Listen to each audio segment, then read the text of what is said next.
Welcome or welcome back. Crocs just reported earnings just a little bit ago, and so I don't usually do snap judgment type of videos, but I decided I would do one here. And so if you like these kind of videos, make sure you let me know. I can do more things like this in the future. The stock's currently down over 10% on the report.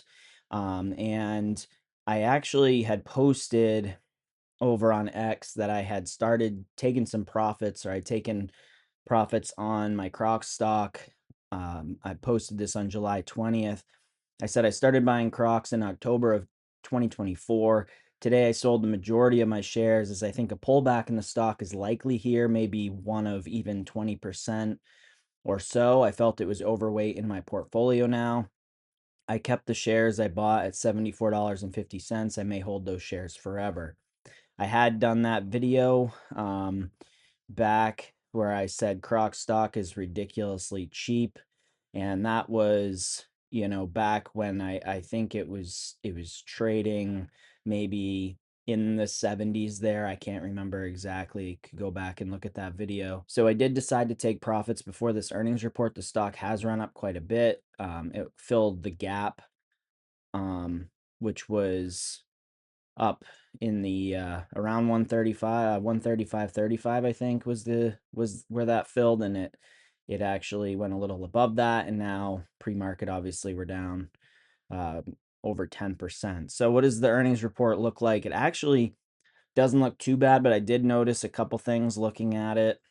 One thing in particular that I'll point out, so that could explain some of why the stock is down, other than the fact that it has run up a lot. So, investors are probably looking to take some profits there too. So they did raise their full year 2026 outlook. Full year 2026 outlook raised on both top and bottom line. Crocs brand surpasses $1 billion in quarterly revenue for the first time. Share repurchase authorization increased by $1.5 billion to approximately $2 billion. So they're going to buy back more stock. This was a part of my overall thesis here, is that, when I had been buying the stock, is they cash flow a lot, and they have been buying back a lot of stock. So um, they obviously plan to continue to do that. Obviously, along with the cheap multiple, the buybacks have made a lot of sense. So, we have some comments from the CEO here in the release. Second quarter operating results. So consolidated revenues were $1.179 million, so about almost 1.2 billion, an increase of 2.6% or 2% constant currency. So not a ton of growth here.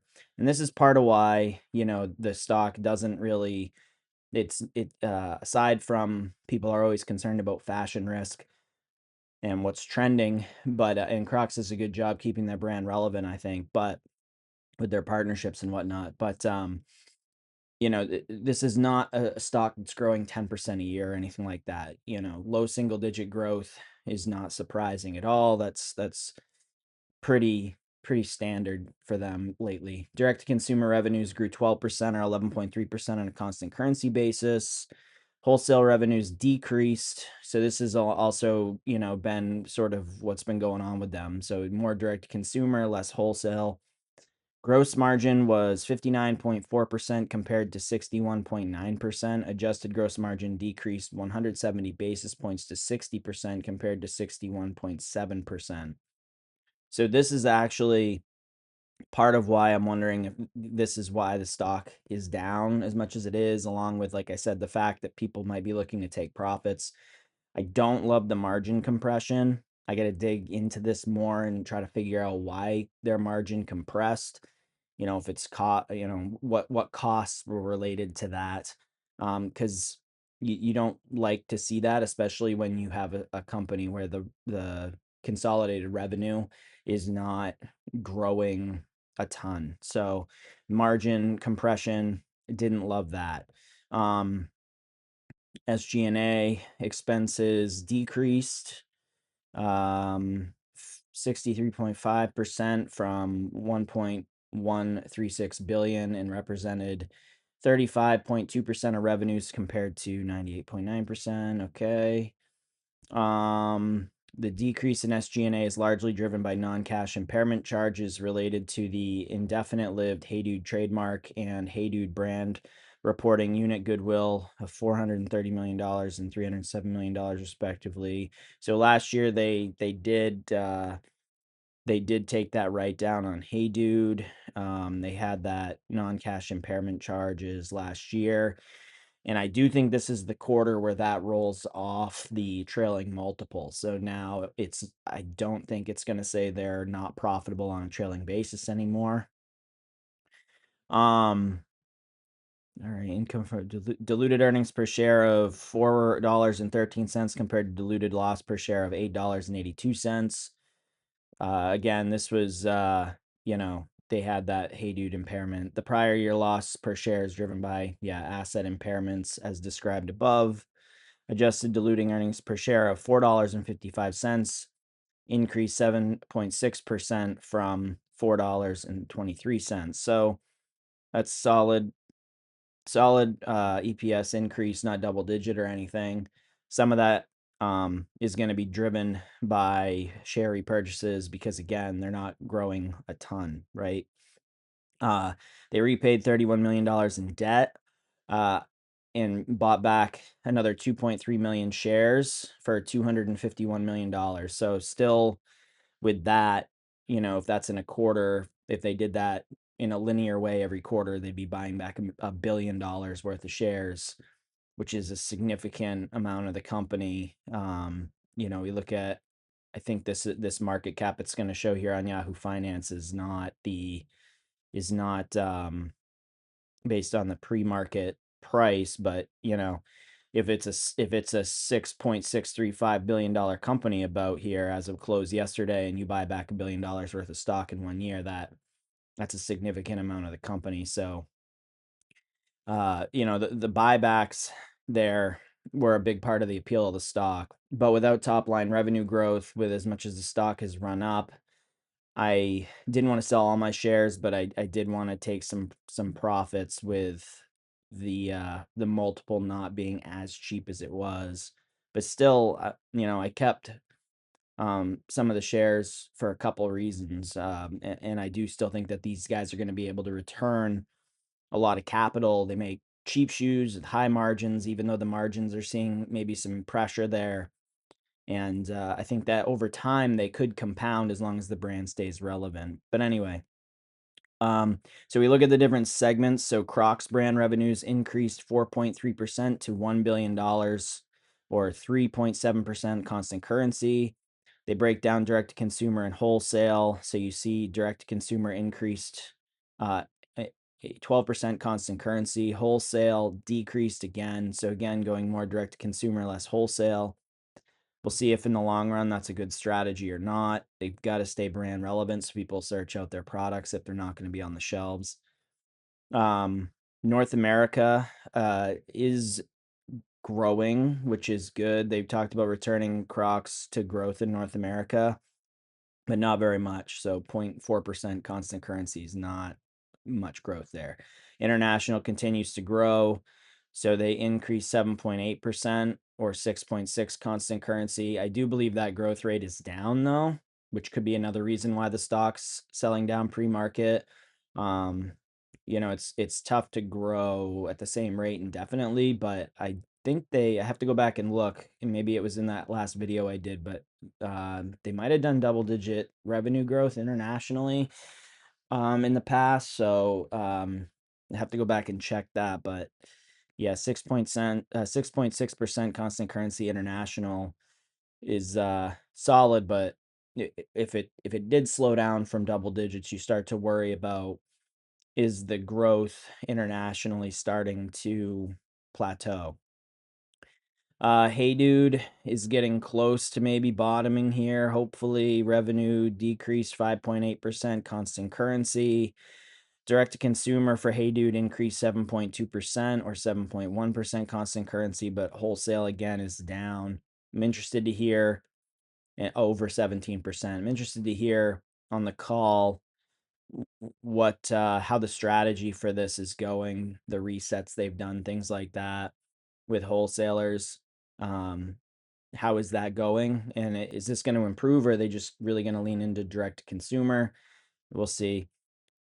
Cash and cash equivalents, 170 million compared to 201 million dollars. In terms of the cash and inventory, balance sheet and cash flow, cash and cash equivalents were 170 million dollars compared to 201 million dollars.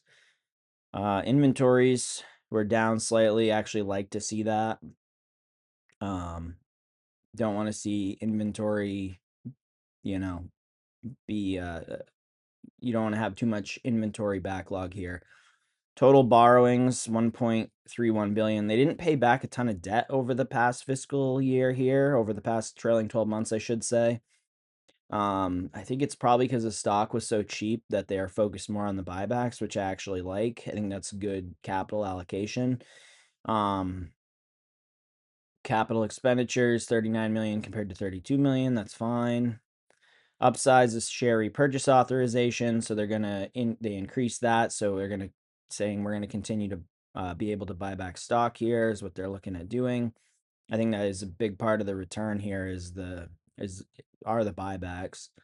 Um, so their guidance for full year 2026, they're expecting revenues to be up 1 to 2% compared to the full year 2025. From their previous guidance of down 1% to up 1%. So slightly raising guidance. They expect Crocs brand to be up approximately 2 to 3% compared to the full year 2025 and up from their previous guidance of flat to up 2%. The HEYDUDE brand, they expect to be down approximately 4 to 2% compared to full year 2025, up from their previous guidance of 7% or down 7% to down 5%. So they are raising guidance of on both brands. HEYDUDE, though, expected to decline for the year still. All right. So adjusted diluted earnings per share, they expect to be in the range of $13.70 to $14, up from their previous guidance of $13.20 to $13.75. So if they, if you put a 10 times multiple on this with them only growing 2%, you're looking at $137 to $140 stock, which is, I don't think too much higher than where I sold some shares. You could make an argument that, you know, while there isn't growth because they have the ability to buy back a lot of stock, maybe you could say it's worth a higher multiple. But really, if they could, the thing that's really going to help this company is if HeyDude gets back to growth, I think, and Crocs continues to grow. And if they could even get to 5 to 7% revenue growth, I think that you could see the market re-rate this back towards a 13, 15 multiple. But it's tough to, with it's tough to you've got to look at it for what it is. There's a lot of things that are good about it. It's why I didn't sell all my shares, but um without a ton of growth there, the market, you can see why, especially when they worry about fashion risk, might be hesitant to put a higher multiple on that than they have. I do think that as they continue to repurchase stock, that it is possible that the stock goes up higher than that 137, 140 range over the next 12 months. But the pullback here, I'm not surprised about it, which is why I did take some profits. For the third quarter, revenues to be approximately flat compared to the third quarter of 2025 as currency rates as of July 27, 2026. They expect Crocs brand to be up approximately 1% compared to the third quarter of 2025. HeyDude brand to be down approximately 3% to flat compared to the third quarter of 2025. Adjusted operating margin to be approximately 12.5%. Adjusted diluted earnings per share to be in the range of $3.20 to $3.30. Adjusted diluted earnings per share guidance does not assume any impact from potential future share repurchases. Okay. So we'll see what they say on the call. It's not a terrible quarter or anything like that. Crocs still grew as a brand. International growth was still really mid single digits, I would say. They are buying back more stock. They did raise guidance slightly. Not a ton of growth. company still cash flows, still like to have some of the stock for the longer term, especially where I bought it at $74.50 and kept those are the shares that I kept. So not bad. Don't love that the gross margin declined. Not crazy that international growth wasn't faster, and I wish Crocs North America grew more, and I wish that HEYDUDE um had returned to growth already. I've started to see some more HEYDUDE shoes around, I felt like just a little bit more. So I was kind of hoping that maybe we'd get a surprise with HEYDUDE and that they would return to growth, but that didn't happen. So not a bad quarter, not a great quarter. No reason for me to sell the shares that I did keep. I still like the company. I like how they stay brand relevant, and or I like a lot of things about the company, I should say. So let me know what you think down in the comments. If you didn't see my new Google valuation the other day, make sure you watch that video. We had Dexcom earnings after the bell today. I did a video on that company last week. I've been buying that stock. So follow me on X at Stock Sale Flyer. Let me know what you think down in the comments. Like, subscribe, all that stuff. I really appreciate it. Thanks, guys. Bye.